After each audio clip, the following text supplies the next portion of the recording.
قاسم، ایک بات تو بتاؤ، تم کس کے تیر پر نظر رکھتے ہوئے یونس تک پہنچے؟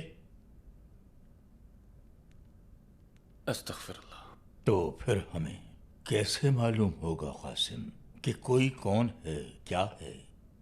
کیا ہم نے دل چیر کر دیکھا ہے کہ کون دیندار ہے، کون بے دین؟ جیسے تم چور کو کچھ چراتے دیکھ کر لمحے بھر میں پہچان جاتے ہو کہ وہ چور ہے، ایسے ہی دل چیرے بغیر کیسے معلوم ہوگا اس میں دین ہے یا نہیں قاسم؟ حتیٰ کہ تم نے کسی شخص کو برسا برس تک سجدے کرتے ہوئے بھی دیکھا ہو، تب بھی تمہیں کیسے معلوم ہو سکتا ہے کہ وہ کافر ہے یا مومن؟ شاید وہ کسی اور ہی وجہ سے عبادتوں میں لگا ہوا ہو۔ قلب محض رگوں اور شریانوں سے بنا گوشت کا لوتھڑا نہیں ہوتا۔ کہتے ہیں نا، ہر کسی کا دل اس کی مٹھی جتنا ہوتا ہے۔ سوچو ذرا، اتنا چھوٹا گوشت کا لوتھڑا۔ معرفت کے لیے ہڈیاں اور گوشت ہی کافی ہوتا تو بدن میں جان ڈالنے کی کیا ضرورت تھی؟ قلب کا مقصد کچھ نہ کچھ اور ضرور ہوگا۔ تزکیہ قلب سے مراد محض اس گوشت کے چھوٹے سے لوتھڑے کی صفائی تو نہیں۔ تم مدرسے سے فارغ التحصیل ہو قاسم، ہماری کیا بساط کہ ہم تمہیں منطق سے سمجھانے کی کوشش کریں۔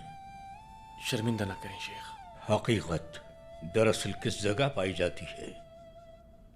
دل میں۔ تو گویا دل خداوند کا تخت ہے، لا سکا نہ آسماں بھی جس کی تاب، وہ الوہی راز ہے مومن کا قلب۔ اور کیا معنی ہے اس کے بھلا؟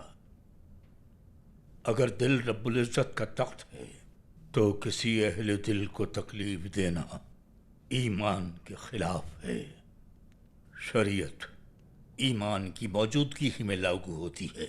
ایمان سے محروم شخص جتنی چاہے عبادتیں کر لے، اس کی نماز نہیں ہوتی، یہاں تک کہ وہ سالہ سال دن رات سجدے ہی کیوں نہ کرتا رہے۔ مدینے کے منافقین سرکار دو عالم صلی اللہ علیہ وآلہ وسلم کی اقتداء میں نماز نہیں پڑھتے تھے کیا؟ جی مانتا ہوں شیخ محترم۔ بیٹا قاسم، لوامہ کی دہلیز پر کھڑے ہو تم، اور یہ جلال کا دسترخوان ہے، پشیمانی دل کا دسترخوان ہے۔ خطاؤں کو بار بار دہرانے کا عمل تمہیں راہ سے بھٹکا دے گا۔ جلد نکل جاؤ اس مقام سے، گزر جاؤ آگے لوامہ کے دروازے سے۔ آگے چلو گے تو ذکر تازہ کریں گے ہم تمہارا۔ آپ کی مہربانی سے شیخ۔ اپنی محنت سے قاسم، اپنی محنت سے۔ معلوم بات کو دہرانا وقت کا ضیاع ہے، مگر انسان نفس کا مالک ہے۔ غفلت نہ کرنے کے دعوے دار غفلت میں کیسے پڑ جاتے ہیں، پتہ ہی نہیں چلتا انہیں۔ خدمت اپنے شیخ کے لیے نہ کرو، نہ مسند و منصب کے لیے، بلکہ دنیا کے ہر ذرے کے لیے کسی چیونٹی کو بھی کوئی تکلیف نہ پہنچاؤ، کیونکہ وہ بھی جاندار ہے۔ اللہ کی خدمت دراصل مخلوق کی خدمت سے ہی ہوتی ہے۔